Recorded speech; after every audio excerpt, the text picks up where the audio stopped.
Nithyananda Ma, Nithyanandam Swamiji, and warm greetings to all respected spiritual leaders, keynote speakers, fellow participants and organizers. I would like to acknowledge the importance of coming together today to discuss matters that impact the global Hindu community, with particularly attention to the issues affecting our community here in Malaysia. Here is an updated overview of key social statistics concerning the Malaysian Indian community based on the latest available data from Department of Statistics of Malaysia 2024. High school dropout rate. A study by the Independent Singapore News 2024 indicates that 90% of the students from B40, bottom 40% income group, families drop out by Form 5 SPM level, given that a significant portion of the Indian community falls within this income bracket. It's inferred that dropout rates are notable high among Indian students. Alcoholism, historical data from Medical Journal of Malaysia 2024 indicates that Malaysian Indians have higher rates of alcohol consumption compared to other ethnic groups. Drug addictions. Studies by the National Drug Addiction Dashboard 2024 indicates that drug abuse is prevalent among Indian youths, particularly those involved in gang activities. Gangs reports CILISA's 2024 indicate that approximately 70% of gang members in Malaysia are ethnic Indians, despite Indians comprising about 7.3% of the national population. While exact figures are not debated, it's acknowledged that Indian youths are disproportionately represented in certain criminal activities, often linked to socio-economic challenges. Suicides, that some Malaysian Journal of Pathology 2023 reports indicates that the Indian community consistently reports higher suicidal rates compared to other ethnic groups in the country. But this is not just about external persecution. We must also look within. Our Hindu youth today are struggling, not just from discrimination, but from disconnection. Without access to authentic Hindu teachings, many are falling into drug abuse, depression, and moral confusion. The sacred link to our culture, Dharma, is being severed, and with it, the very foundation of our community is crumbling. Sanatana Hindu Dharma has never been a passive tradition. It has always risen with strength, not with violence, but with spiritual clarity, with fearless truth, and with compassion. From the teaching of Bhagwan Sri Krishna to the courage of modern day saints, our Dharma is built on the principle that when adharma rises, Dharma must stand. United, unwavering, and undivided. But we are not here to mourn. We are here to act. So what must we do today? Speak the truth boldly. Let us counter misinformation and misrepresentation wherever it appears, with facts, with scriptures, and with dignity. Educate and empower. Let us create platforms to teach authentic Hindu knowledge to our children, not just as ritual, but as a way of life. At Kailasa, there is an ongoing 30 days program called Parama Shiva Sena Monthly. I feel that all adults from 18 and above should attend this program. Here we teach a lot. They can learn a lot of things. They can learn the important 4 tattvas in life: integrity, authenticity, responsibility, enriching. And also they can do incompletion from whatever past life they have gone through. So all these will help them to improve themselves. Okay. Sorry. Okay, unite across differences. Whatever Shaiva, Vaishnava, Shakta, Smata, we are all one family. Our strength lies in unity. Engage with policymakers, we must ensure that our voices are heard in national dialogues, in legal reforms, and in educational policy. Support and defend each other. Let no Hindu ever stand alone when attacked. Let no temple fall into neglect. Let no youth be left behind. One major reason is a disconnect from the uplifting and empowering values of Sanatana Hindu Dharma. This forum, Uniting Voices of Dharma, is not just a one-day event. It is the beginning of a movement to restore the dignity of Hindu identity, the movement to ensure that our future generations can live with pride in their faith, a movement that does not fight hate with hate, but counters ignorance with wisdom, oppressions with courage, and fear with the strength of spirituality, unity. Let us remember the words of Maha Upanishad, Vasudhaiva Kudumbakam. The whole world is one family. Today, we rise not as isolated individuals, but as one united voice of Dharma. Let our voices echo across Southeast Asia and beyond. Sanatana Dharma will not be silenced. Loss of Dharma is equivalent to loss of direction. Hinduism is not a religion, it is a way of life rooted in discipline, compassion, and self-awareness. When youth are denied exposure to Dharmic teachings, they lose their moral compass. The breakdown of cultural and family values is a direct consequence of this disconnection. So, a call for action. We must actively create access to Hindu education through temples, online platforms, community centers, NGOs, and mentorship programs. Government must be urged to protect religious freedom and uphold the rights of all communities, including Hindus. Let's unite across the region to build a strong Dharmic network that supports our youth, defends our tradition, and stands up against injustice.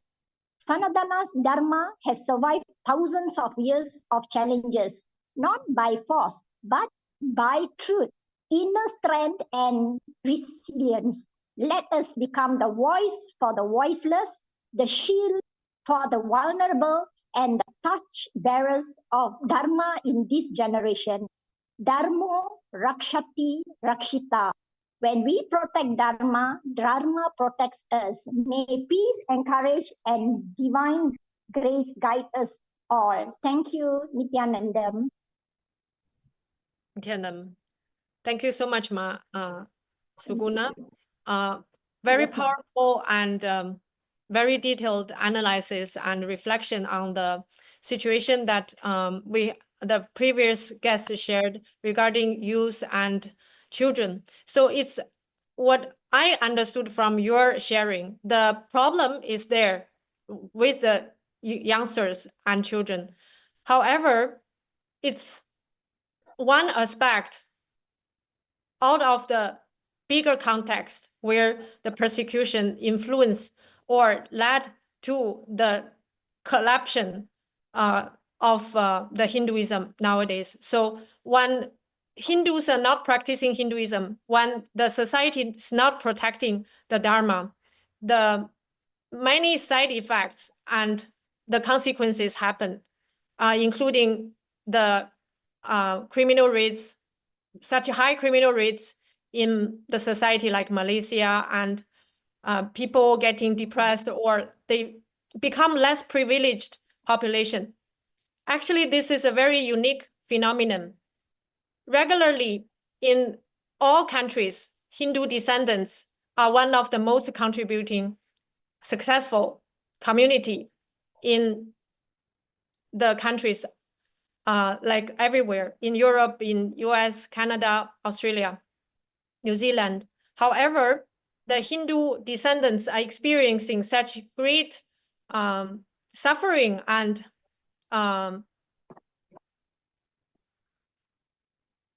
the situation right now in Malaysia is very difficult, like what you described.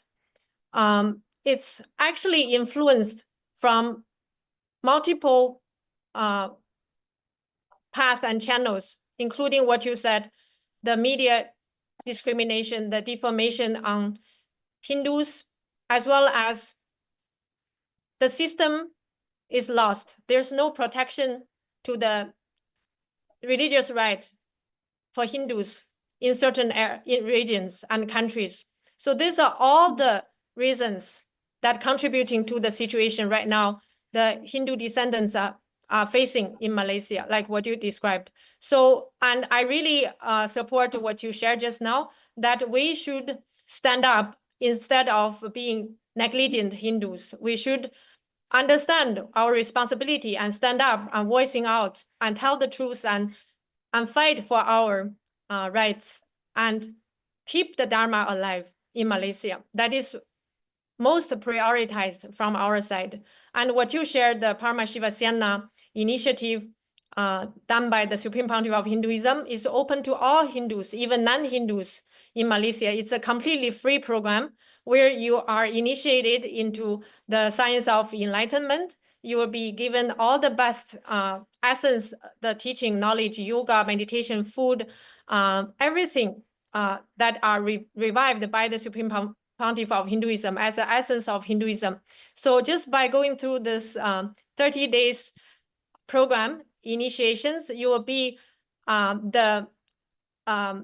you will be on the right path to your enlightenment, as well as be part of the revival of the Sanatana Hindu Dharma. So together with Ma Suguna, I also request and want to inspire all the audience to be part of the program and also share this great program, the news, to all your friends and people who you can reach out to, and inspire all the Hindus to join the program, even non-Hindus. Because Hinduism has too much to contribute. We are peace lovers.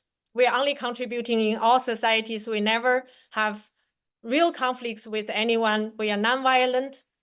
So all this good, we can say, culture, heritage, we can bring to all the countries and regions to contribute to every corner of the planet. So thank you very much for your sharing. It's very powerful and inspiring. Yes. So Yes, I just want to remind all the audience on YouTube, you are welcome to share your thoughts, your reflections, and also you can ask questions to any panelist or general questions to us. We will address this the time during the panel. So the panel will last a little bit, another 15 minutes. So you still have time to follow us and then share your thoughts on the YouTube live. So after Ma Suguna, I want to invite the other Rajya Sabha Malaysia member, Ma Paramasukadaini, to share your thoughts regarding what was discussed as a situation right now in Malaysia. I think you have really good thoughts. Nithyananda ma'am. Nithyananda ma. First, I would like to my deepest gratitude to our Guru, Bhagavan Sri Nithyananda Paramasivam, to his lotus feet, to give this opportunity. And thank you for fellow Rajya Sabha members and fellow speakers here. Okay. So when come to Malaysia, I think we shouldn't forget about Raja Cholan. The December of Rajendra Cholan. He conquered the Southeast Asia, and he is the one have it 19th, 17th century, he have came to the Malaysia. So that way our Hindus in Malaysia started. So from that day until here is such a long way we have come. But now where are we? So if we are one of the farthest community in the world once upon a time, but where are we now in Malaysia? What happened to all the past? I think it's been forgotten all the past that what Hinduism have given to the country and world. So like so many panels speaks about the youth, about the children, why we be having so I think there's a gap between the generation that we've been lacking. on the top of that, what I would like to say that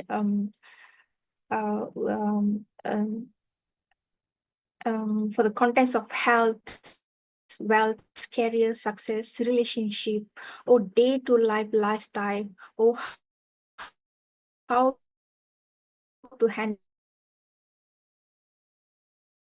or expand our very conscious everything. Just name it, you will have it in simple way. So nothing that zero in Sanatana Hindu, but we are still lagging it. Why we are lagging it? So there is a comment. Social media is not playing part, or the NGO is not playing a part here. When we come to social media, there's so many plenty of social media there. So we should here constantly empower us to live and radiate the state, space, tremendous Tyaga, compassionate for the humanity, to revive the ancient greatest science in larger scale is very user-friendly. So currently for this effort, Somji have introduced us Nithyananda. This is a module been introduced to the world. It will be answered directly, and it is not based of simply without any proof or evidence. The sole reference of it is authentic from how it is mentioned from the Shastra and Agama. It is there. So I would like to bring the attention that one of the media that we can reuse or enrich to the youth or anybody is AI. We have AI generated tool that Swamiji have created with his patient hard work, all of his contribution, Tyaga, with all his devotee. We have AI here to be, have one of the channel that we can address in this forum to bring it out to the children, to the youth, to the parents, anywhere. Apart of that, we have so many things that we have been doing in Malaysia. Like recently, you'll be we've been shaken up by in-draft society. This is one of the NGOs giving a voice about Indians in the Malaysia. Even they have submitted in 2017, they have submitted paper in UK about the persecution that what we've been suppressed in Malaysia, but that is not enough. We need more. We need to engage more NGO to bring up to the higher level, like United Nations. So that's why we have United States of KAILASA, Somji have revived the USK, United Nations KAILASA, to bring all this persecution to the higher level. Even everybody knows that our 23 report have been recognized in United Nations, and we have more papers that submitted in United Nations, and everything been recognized here. So what I would like to say, let's unite it. We have United States of Nation of KAILASA. One of the NGOs should be recognized in Malaysia apart from all the NGOs that we can work together to build, to revive back of Hinduism, that one of the era we was shining. So we should revive back the shine back here. So Nithyananda. Thank you so much for the sharing and reflection and call to actions. So truly, like what you shared, we have to join force. And not only Shaivism, all the Sampradayas, the Supreme Pontiff of Hinduism is actually reviving. So all the Hindu temples, all the traditions should join force, including even Buddhist. It's also, we have the same tradition in the beginning. So including all the Hindus and Buddhists, even other groups, organizations, social influencers, whoever want harmony and prosperity for the Hindu population in our society, as well as the whole harmony in the country as a whole. So whoever that we should reach out to and who share the same value as us, we should really reach out to them and work with them and share our thoughts, our value, our contribution with them, and join force together with them and build a better society for the Hindus and for the whole Malaysian society as a whole. So really thank you for your sharings. I actually have one question. So you actually live in the Society of Malaysia. So many organizations are there also. Do you think KAILASA can, are there anything that KAILASA can contribute and do together with other organizations immediately?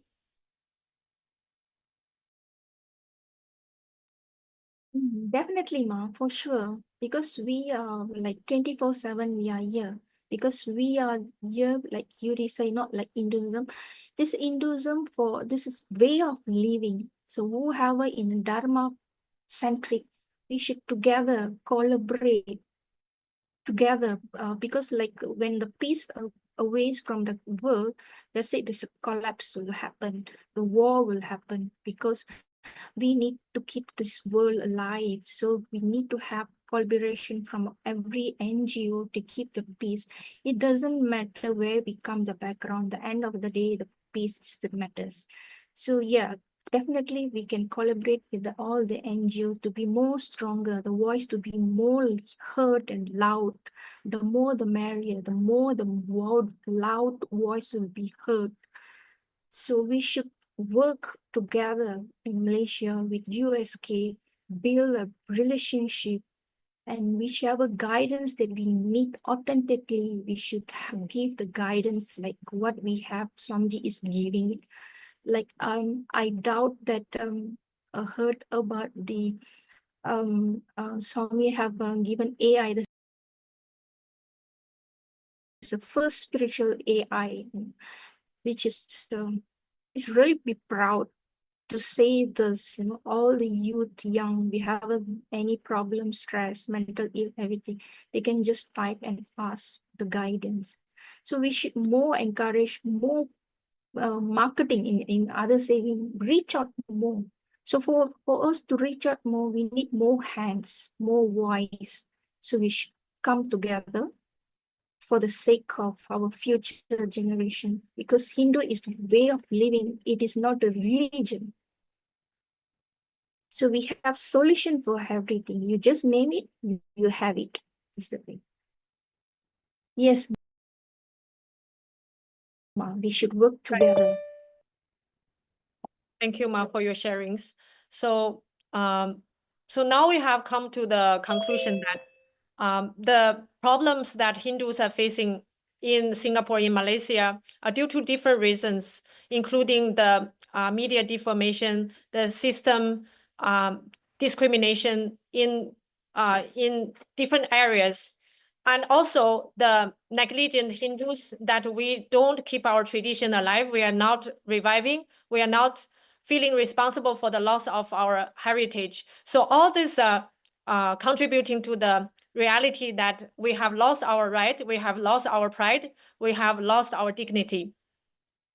And what you shared just now, Malaysia Rajya Sabha is actually contributing a lot to the society. You are hosting, actually, what I know is you are hosting free yoga programs, healings, and you give anadan, you share knowledge from the Supreme Pontiff of Hinduism, which is a cosmic truth, to whoever that you encounter. All these great efforts we have been doing.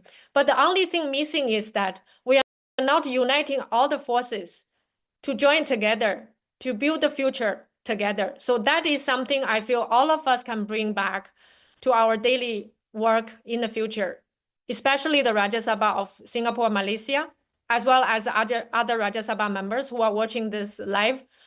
It's our responsibility to voice out and unite and reach out and share our values, enrich all the organizations who share the same values and have the same hope for the future to act together. Only when we join our voice together, we can become stronger and we can make impact and change the society. Okay, so thank you so much. And by addressing that, now we have opportunity to invite another honorable speaker from Singapore. His name is Mr. Saravanan. He's a naturopathic physician with 24 years experience. He's a founder of naturopathic therapies clinic specialized in energy healing, psychotherapy, wellness, deeply rooted in Sanatana Dharma, guiding healing through ancient Indian practice. So he is a very successful Hindu background individual in Singapore. So today we have the honor to invite him to share his insight, his understanding, and his perspective on the topic today. How we can join force together and what we should do and to make impact, to make the protection of Sanatana Hindu Dharma, the revival of Sanatana Hindu Dharma happen, and what the revival of Sanatana Hindu Dharma can contribute to the society, even such a modern society like Singapore. Welcome, Nithyananda. Hi. Yes. Namaste and vanakkam to everybody. And thank you for introducing me and inviting me for this session. And my humble pranams to Guruji. I am actually traveling and I'm at the airport now about to depart for Singapore. And but I will do my best, but please bear with all the noise that is in the background. And I couldn't help it. I tried to find the most quiet spot that I could. Anyway, I would want to go about this topic because I wanted to share why I became a naturopathic physician. I was a mechanical engineer before, and before I became a naturopathic physician, I realized that it was my calling to help people to realize their inner wellness and also to promote the truth of Sanatana Dharma. I had been searching quite extensively, exploring all the different faiths that was available to humanity. And one thing that I realized that the Hinduism, that the so-called Hinduism that we prescribe and we associate ourselves is actually originally known as Sanatana Dharma. And in Sanatana Dharma, what it does is that it instills in me an understanding that healing and transformation must arise from within. And so healing has got to happen from within because it is only the body that heals. No drugs, no medicine can actually heal you. It can steer you towards something, it can put you astray, but the true healing can only happen by the body and by the mind and by the emotions. So I wanted to be a physician that would help someone transform and heal themselves in their mind, body, and soul. Yeah. And the Dharma taught me that I am responsible for my own growth and spirituality in this worldly life that we embrace. So I also wanted to impart and empower people to take responsibility for their own well-being, mentally, physically, and emotionally. So in my practice for the last 24 years that I had been practicing as a naturopathic physician in Singapore, it had been an interesting experience because I come across people of all walks of life. And somehow, when they come into natural therapies, they have a certain inclination of wanting to help themselves and empower themselves and take charge of their well-being. So they come prepared, you know. And in my practice, I use these principles to guide individuals using scriptural knowledge. I tell them about the spirit within and how, which is known as soul. In Tamil, we call it the weed, right? And interestingly, Tamil has the only equivalent which is very accurate for the soul. It is called the weed. Yeah.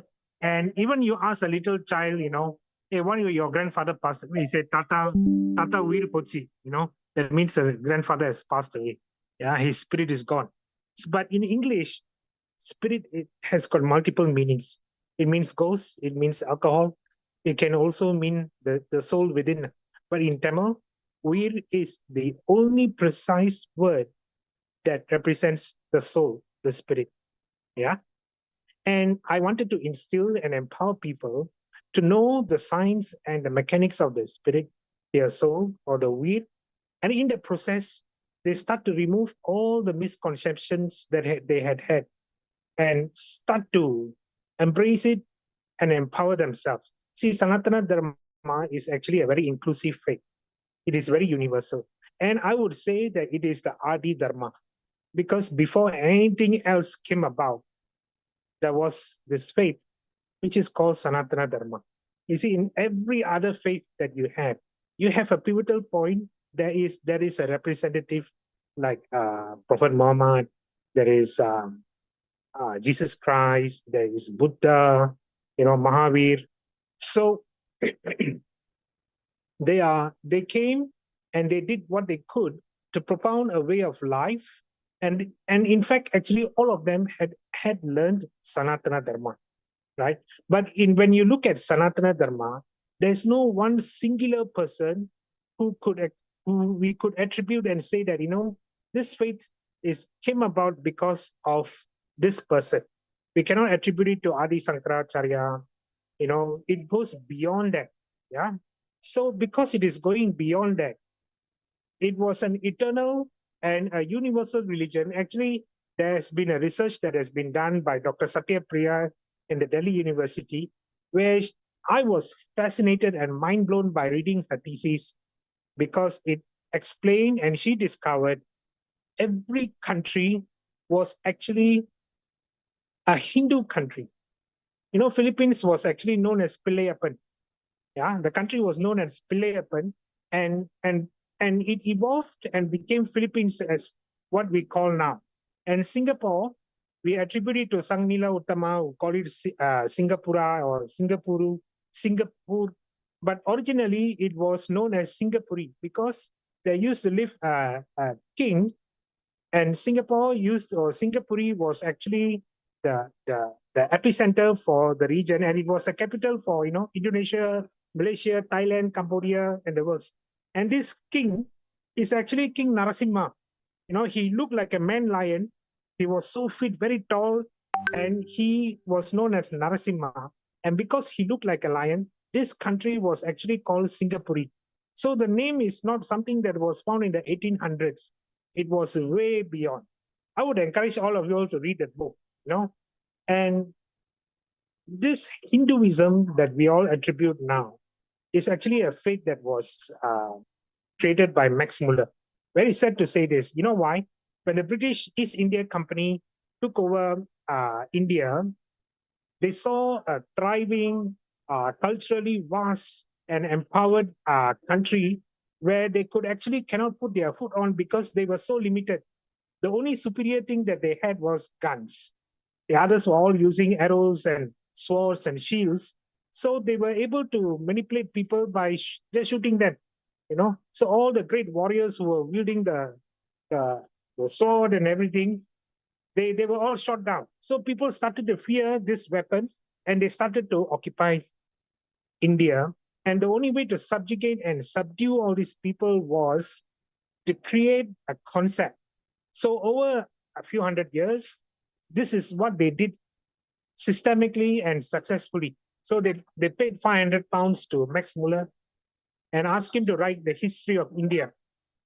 So came Indus Valley civilization, Hinduism, and the works. Yeah.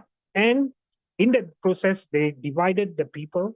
They brought in the caste system, and they created a mess out of this faith. And as it evolved, we forgot. We forgot our true faith. We forgot Sanatana Dharma. Yeah. If you look at all the other faiths that are there, it's actually very convenient faith because it gives you instant salvation. You can marry multiple wives and you can have these resources.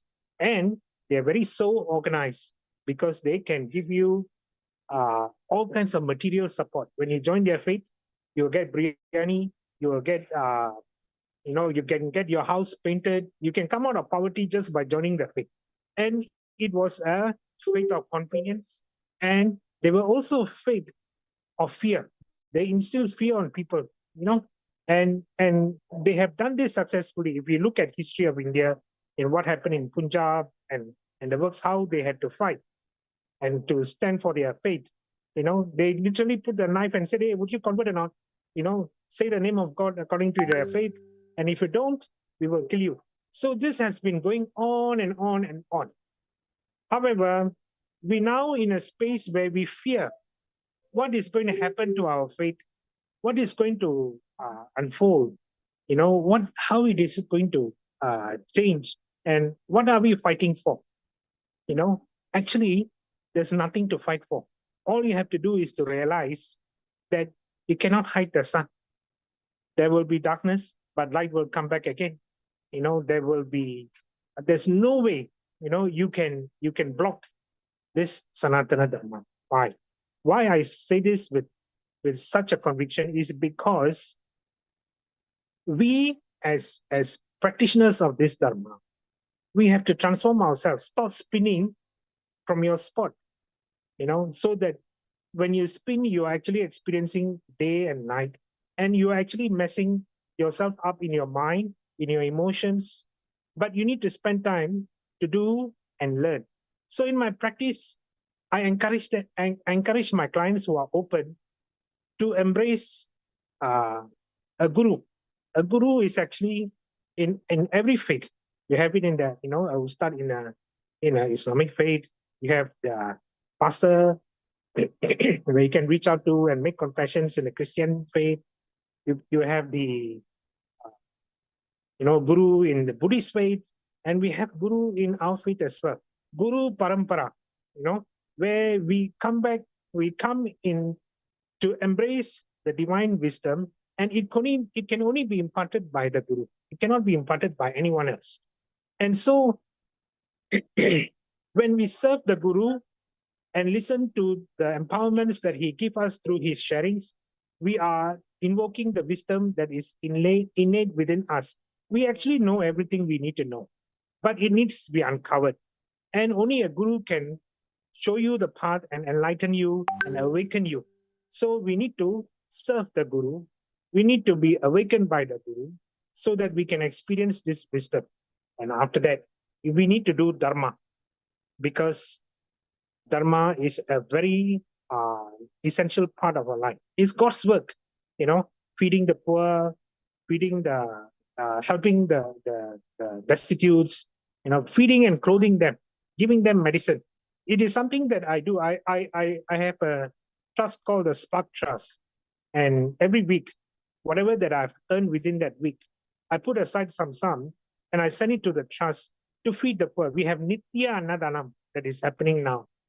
And it is not only through me, it is through a group of people that we are doing this. Why? Because everybody needs to eat.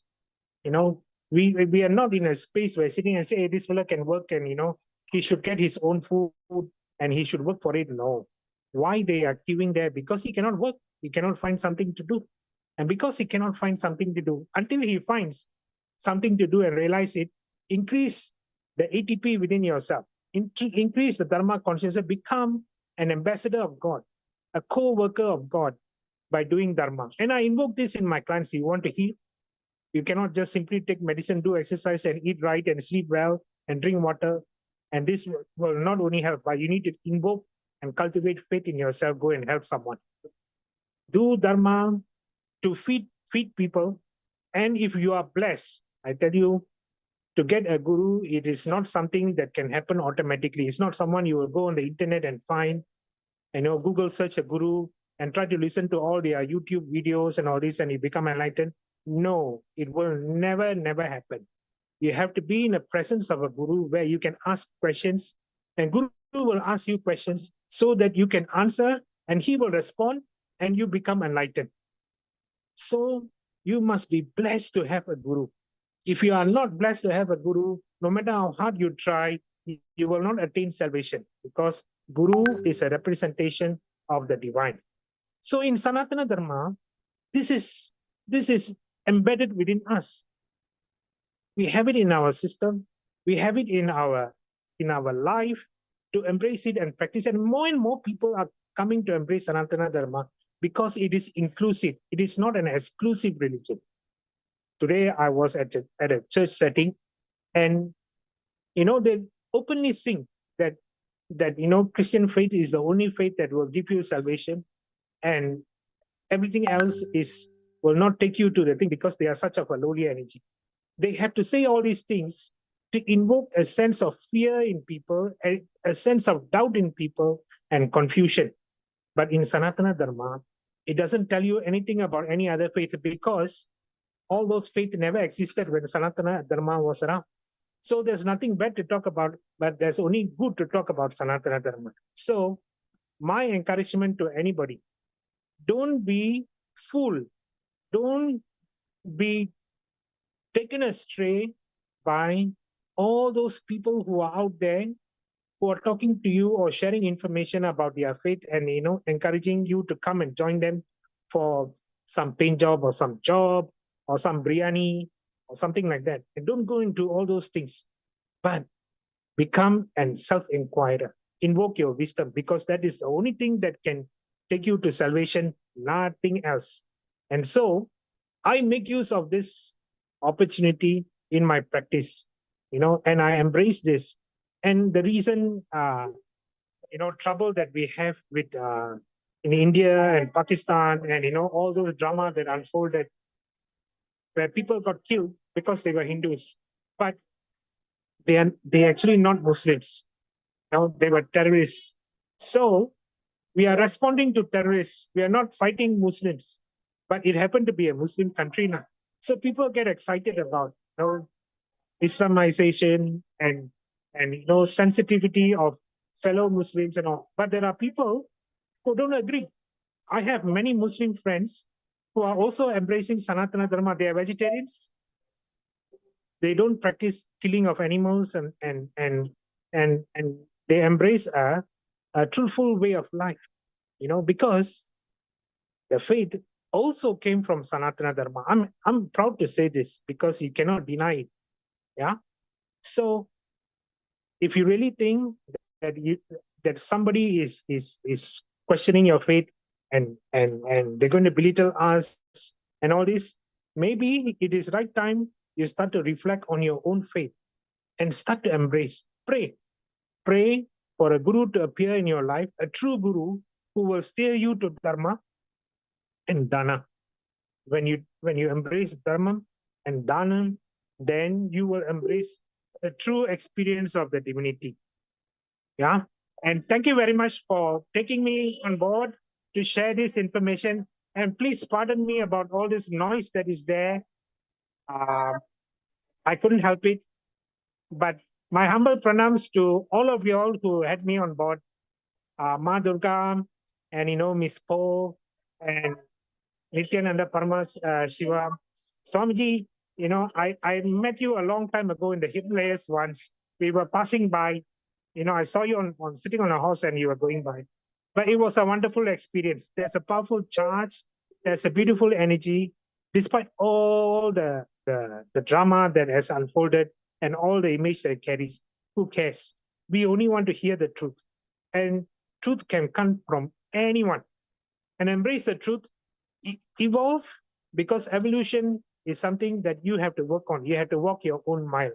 Nobody can walk it for you. A guru steers you and guides you and pets you along the way and tells you, hey, child, walk this way. And this is the path towards your self-awareness. Embrace it and be with courage and trust and believe, because we are actually working with the sun. It is something that can never be destroyed. And we are not Hindus. We are Sanatanis practicing Sanatana Dharma, eternal truth. Thank you very much. Thank you so much. Thank you, Mr.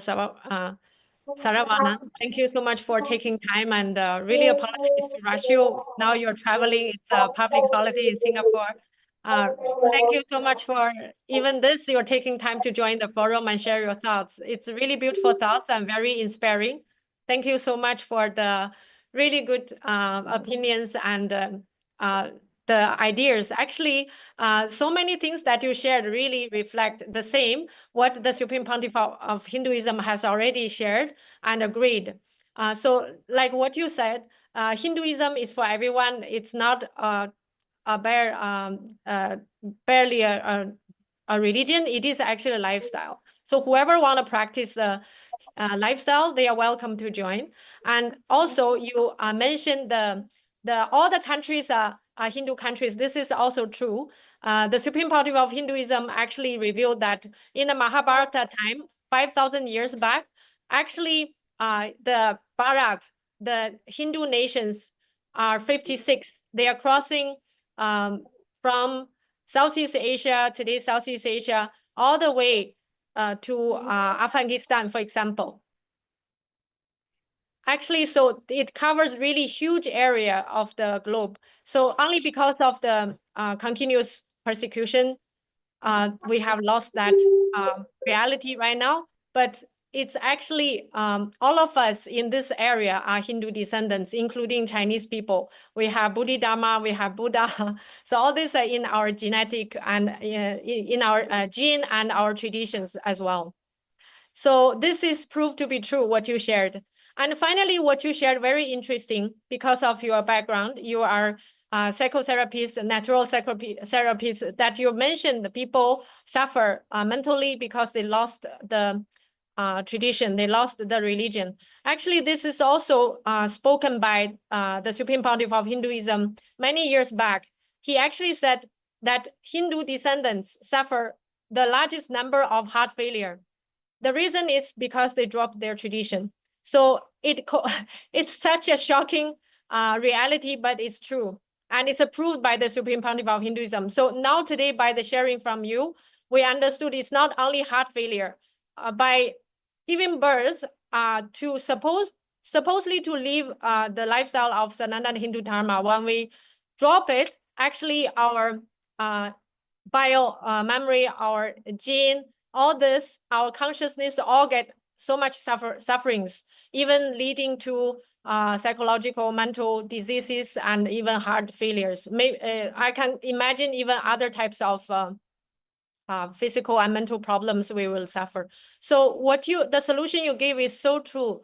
Just go back to the tradition and start practicing Hinduism and find the guru, live the lifestyle. So really beautiful sharings, really wonderful.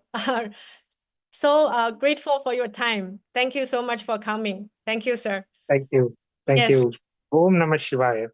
Yes, Om Namah Shivaya. Thank you. Yes, so we are very lucky, whoever that are understanding the teaching of Swamiji and following the Supreme Pontiff of Hinduism as a guru. We are the most, actually, this is from myself also. We are the most lucky people on the planet because he's a real master. He's a avatar. By his initiation and guidance, we are living the best lifestyle on the planet Earth, the lifestyle to enlightenment. And we should all actually be proud of this. And by actually having this dilemma or this contrast, that Hindus have such huge and rich background, but today, because of the persecution, we have lost our pride. We have actually live in such low self-esteem, and we actually feel sorry. Many of us feel sorry that we are Hindus nowadays because of the brainwash and everything. So I want to invite the next speaker, the lead of Rajya Sabha Singapore, Ma Nithyananda. You actually, as like myself, as a non-born Hindu from a traditional Chinese family, but how you come over to Hinduism and how you think that Singapore Rajya Sabha can work together to bring the awareness and also the self-esteem, self-respect of the Hindus in the today's society and revive Hinduism in Singapore. Thank you so much, ma'am, for giving me this opportunity to share for Singapore's perspective. First, I wanted to say is that first, in order to handle this and encourage everyone to practice Hinduism, first is to not forget that we have been persecuted for centuries. And not just persecution, the temple destruction, we need to acknowledge those. And also those forced conversion that the Hindus suffer, not just in Asia, And in a lot of other countries as well, we have to look into that. And we have to acknowledge all the genocides that have been happening to Hindu worldwide. And the Hindu diaspora itself, what is happening, they don't have a place to go to. And also the political aspect of it, which create a lot of violence because they do not, because of the Hindu-phobic way of handling Hinduism generally. So for us, we need to know that we not just here to remember the past, but we need to ask the vital questions about how do we prevent this from happening? How do we encourage people to be more active? Why do we need to be Hindu? Why do we need to practice living the Hindu lifestyle? And from there, then we will be able to encourage more, especially Singaporeans. For me, as you say, I'm not born Hindu, but the minute I am connected to Swamiji through the internet, actually, all the misconception, what I have or how I live my life took a vast turn. As a matter of fact, it removed a lot of the suffering that I have in me. And once I start living the Hindu lifestyle, I realized that whatever we do, we always do from the space of compassion. We do from the space of non-violence. Everything can be resolved if we come from that space. If we share those, how should I say, enlightening thought currents to others and encourage them to live this non-violent lifestyle, actually the people living with you or people connected to you will have such a embracing, or should I say, a progressive kind of thinking. You do not have to imbibe all those negative thought currents. You do not need to have to go through day in and day out of suffering because of wrong thought currents and all that. So first of all, before even going into that, we have to acknowledge the persecution that we suffered in Asia itself, which is a major issue. So we look not just at the history, we also have to look at the, not to dwell as a victim. We should not see ourselves as victim because we are being persecuted, but we need to honor the truth itself.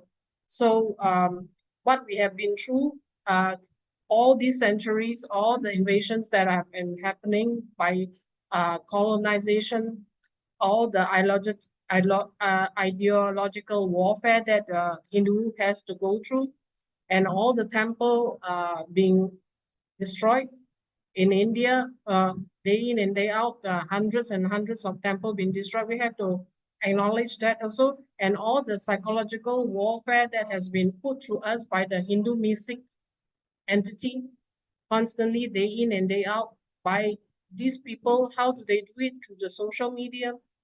And then, of course, and this is one of them, and also through our own Hindu people who are what Swamiji called as negligent, criminally negligent Hindus, which as Hindus, we do not take part in taking care of Hindu itself, Hinduism, Sanatana, Hindu Dharma. We did not put in the effort. We expect other people to take care of it. And I feel that that's not the right way to do, because if we don't speak up and we do not take, and we expect other people to take the responsibility, we will continue to suffer this persecution.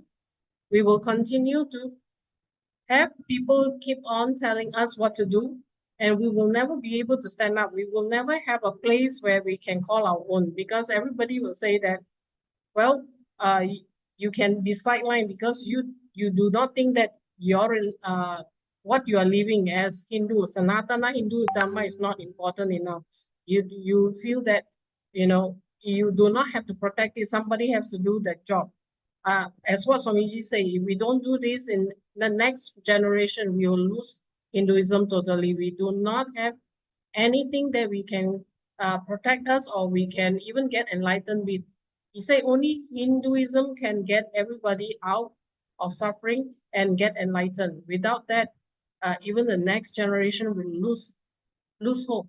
as what is happening now, the youth, as earlier on, some of the speakers already mentioned, the youth is losing sight of life. They have tried everything, they are bored, they are totally not motivated about how to live life properly. They live life in the most destructive way they can do to themselves. That's not how we should do. As Hindus, we should encourage them to live an enlightening life where they are contributing community, and how they can do that only through Hinduism. We can do that. So as part of Rajya Sabha, the work is actually, to be frank, we have lots to do. We have to motivate people to live this lifestyle. We have to constantly remind them that we cannot sit down and don't do anything. We have to be active. We have to fight for Hinduism itself. Rajya Sabha itself is what Swamiji say, nation building. We are the first and the front line, the one that will stand in front to fight for anything that comes up against us. We have to speak out. We have to educate people. Education, I felt that's the most important. And as all the other speakers have spoken earlier on, it has to come from education from the young, because otherwise it's really, really difficult to push people to move forward and know that Hinduism is the only way that we can move forward, even for future expansion in all areas, in all fields itself. Hinduism, in, how should I say, Swamiji mentioned many satsang before, a lot of the technologies are all created by the Hindu civilization long time ago, but it has been pilfered or been stolen. The ideas all has been stolen and been rebranded as, you know, from the Western world. But we are the one who has the technology. We are the one who has the expertise to do all this, but it has been lost, has been stolen and rebranded as somebody else's job or somebody else's idea. So in order to do that, we definitely, I felt that we need to bring to attention the erasure of the identity, meaning to say the cultural symbols, festival practices, all that has been ridiculed or banned. Even in India, like fire walking, you can't really do, you know, body piercing, all that. They are starting to create a lot of, you know, you can't do this, you can't do that to the Hindu culture. We need to acknowledge this, and we need to work on how to bring it back, allow us to practice freely. And also this the demonization of Dharma itself, the media narrative, and in social media, how they represent, and even in academics, they misrepresent how we are being portrayed, especially as what Swamiji has said in many satsang, especially the movies, how they will portray Hinduism as like, you know, is in a bad light. They always put the you know, they put us in the most ridiculous way to represent Hinduism when they are fighting or as a representing Hinduism in that entertainment itself. So all this, and also the legal and social discrimination, which the laws actually has not really worked towards protecting us, considering that we are also considered as indigenous nation, and we have to work with government to look into legal and social part of it to protect us. So Swamiji has already worked into that, and even include other indigenous nations to protect all this, and Hinduism is one of them. And political violence which are happening in other parts of the, like Kashmir and all that, and Pakistan and all that. So all this political violence, we really need to address it. Of course, by addressing means we really, for Hindus to stand up for other Hindus. We can't expect other people from other religion to help, even though they do help, but we as Hindu, we need to stand up for our own people first. By doing that, we can lead others to start helping us, start to protect us also. So for that part, we need to recognize the pattern which is essential to break out of these issues that we are having now in Asia. Not just Asia, all parts of the world. So first thing is we need to look at 5 key points I felt is important. The education part, the children has to be taught the true history, unsanitized and uncensored way of Hinduism. We cannot, put it in a sugar-coated way or any way. We have to tell them exactly what is happening to our ancestors, how they have been treated, persecuted. This is what they need to learn. This is what they need to understand in order to protect Sanatana Hindu Dharma. Also, the narrative control part of it. We must create and fund and support films, books, media that tell story about how the dignity and the accuracy of Hinduism has to be presented. We have to showcase in this way, not the villainous way, not the funny way, or how they portray in a derogatory way. How the media want to portray us, we need funds to portray us in how other religion are portraying their religion in a very like what Swamiji always say, this Vedas is actually very rich culture. We have to support that culture. We have to promote it even for ourselves. We should be proud that we should able to wear our own clothes, the jewelries and everything, and not be ashamed of it. Not be ashamed that why are we so doing all this to show people that we are like the way Swamiji says that he has so much jewelry on him and so much gold and all that. People are always criticizing, but we should be very happy that we are a rich culture. That's why we can afford to have all this. Even from thousands of years ago, they already have it. Only nowadays, people do not think that we should be wearing such a beautiful jewelry or have too much on us, or else we are considered trying to talk that or showcase that we are using money to represent the religion itself. It's not that way. And also, of course, to create legal awareness, community-wise, we have to legally teach them to be literate in Sanatana Hindu Dharma, aware of our rights also as a Hindu. We need to know about our rights as Hindu, and also to organize advocacy in Hinduism itself. We need to advocate ourselves also. Otherwise, I think it's going to be really difficult, because now there's no advocacy. Everybody can just attack you and thumb you down and just obliterate whatever you've been doing for so many hundreds of years into nothingness. And also, of course, we want to have political engagement.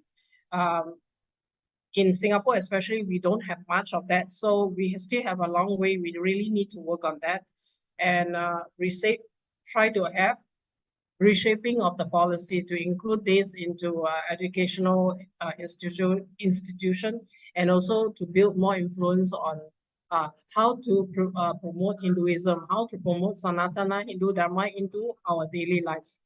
And of course, number 5 point that I want to talk about is, of course, building bridges like global solidarity community and have allies that to work together with us, support us, and to also acknowledge the persecution that is happening in Hinduism itself, with Sanatana Hindu Dharma, and have allies to support us in this one in human rights form.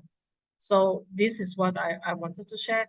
And yeah, thank you so much for allowing me to share part of what I felt that's important to start off with for the Asian persecution part, how should we look into it, and how should we work for Singapore itself also?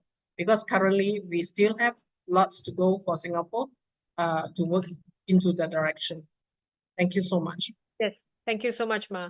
Ma appreciate. Yeah, it's a really good summary of the situations and problems that Hindu are facing nowadays in Singapore, in a society like Singapore, not only Singapore, and also the very good decisions on the action points that you decide to take and leading your Rajya Sabha team in Singapore to achieve the great future for revival of Hinduism in Singapore. And I completely agreed, and I felt really powerful when you listed all the 5 action points. I'm looking forward to seeing all the beautiful, powerful changes in Singapore in the short future for all the practicing Hindus. Thank you for your sharing. So the next speaker, let's invite Sri Nithyananda Pradata. He's also very active Rajya Sabha member in Singapore. Let's hear his voice and his opinions. Nithyananda Maya. Nithyananda KAILASA. Thank you for inviting me to this forum. As I was listening with the sharing of Saravanan, Jagannathan, and Balasubramaniam, I think the current issue now, not just the descendant of Hinduism, the Hindus, right, is because of the continuous persecution on the Dharma and all that. They lost the access of the Dharma, not just the knowledge, and also because of the dilution and the Maximilian, as what Saravanan was talking about, how they dismantle the knowledge of the Dharma, how they dilute, how they brainwash. And actually, it brings out a lot of what they call it. They bring out a lot of shame. Like even as a practicing Hindu, you become very shy away of your own culture. So they brainwash into like, oh, this is a cult or whatever that you are. It's basically the continuously, right? They have no access and they get the wrong ideas about what Sanatana Hindu Dharma is about. And the current situation is, as I was listening to Jagannathan and Balasubramaniam, right? They lost the access of the knowledge of the Sanatana Hindu Dharma because of the continuous persecution till the present time. So what I realized also from Jagannathan, that they do not, even as they will approach like temples and all that, they do not support because of the continuous brainwashing and all that. They tend to also be filtered with a lot of fear, right? They do not want to be part of like supporting the Dharma or enriching others of what Sanatana Hindu Dharma can provide. I think all this thing is the issue as I was listening, right? The loss of all this is because we ourselves as a practicing Hindu, not just a born Hindu, as we are practicing Hindu, we do not support each other. There's a fragmentation. Like everybody is waiting for somebody to do something.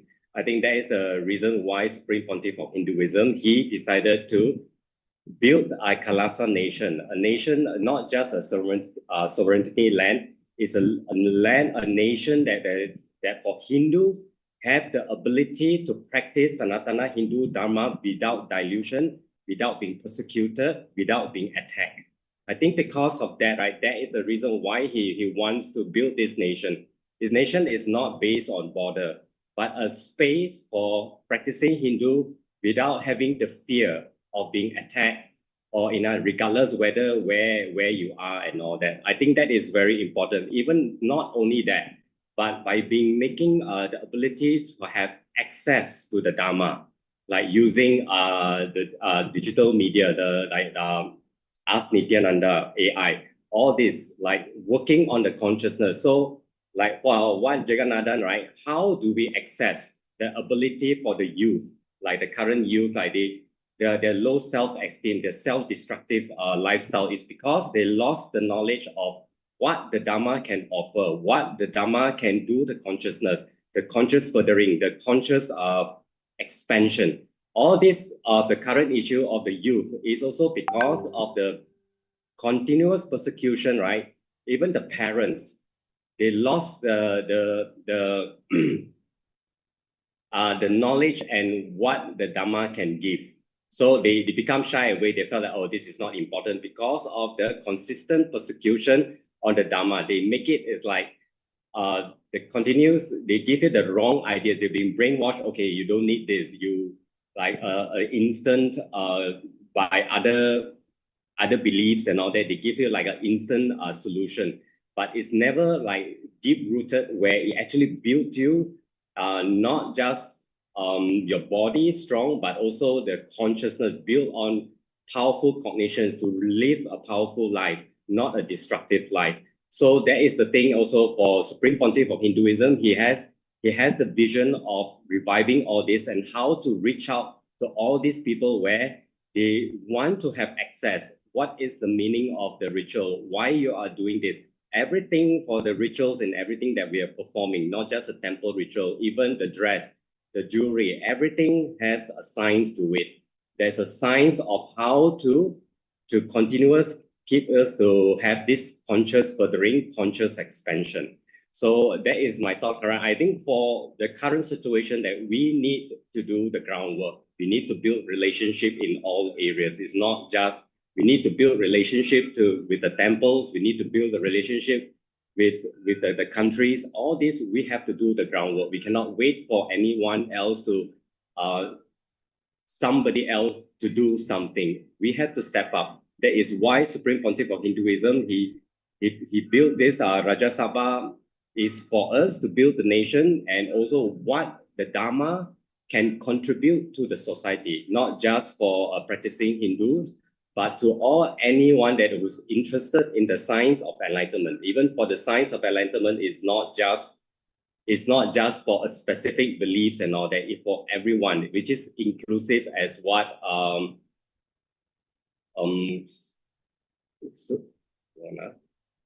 kind of lost my track. As what Saravanan, right, is like, we need to bring all this back, either to practice, not to because all this practicing is not just what you eat. Everything is a science of how to have the conscious expansion, conscious furthering, so we do not live in a destructive lifestyle. I think we need to reach out. Yes, no. Yes, you can continue. Yes, I think that's all I have to say. Thank you. Okay. Thank you, Nithyananda Pradata. Thank you for your sharing us and reflections, and thank you for the conclusion that you feel responsible for the taking action and protecting Dharma, reaching out to other organizations and sampradayas to build force together and join voice with everyone else to make the protection and revival happen in Singapore. So it's very powerful reflection, and with the spirit and energy, we really look forward to having great change in Singapore, led by all of you, the active Rajya Sabha members. So finally, we have the honor to invite the last speaker for today. She's also an active Rajya Sabha member. She's also very keen in learning emotional wellness.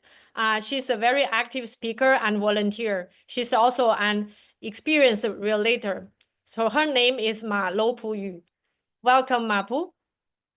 Nithyananda Ma.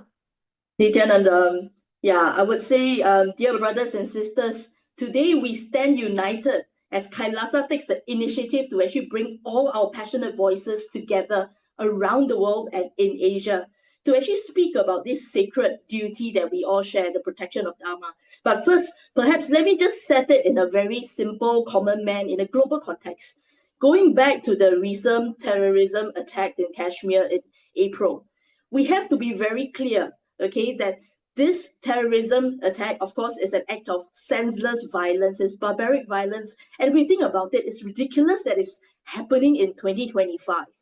And that this can actually happen to anybody. Because if you see the report, there was actually one Christian, and there's actually a local Muslim who also lost their lives there.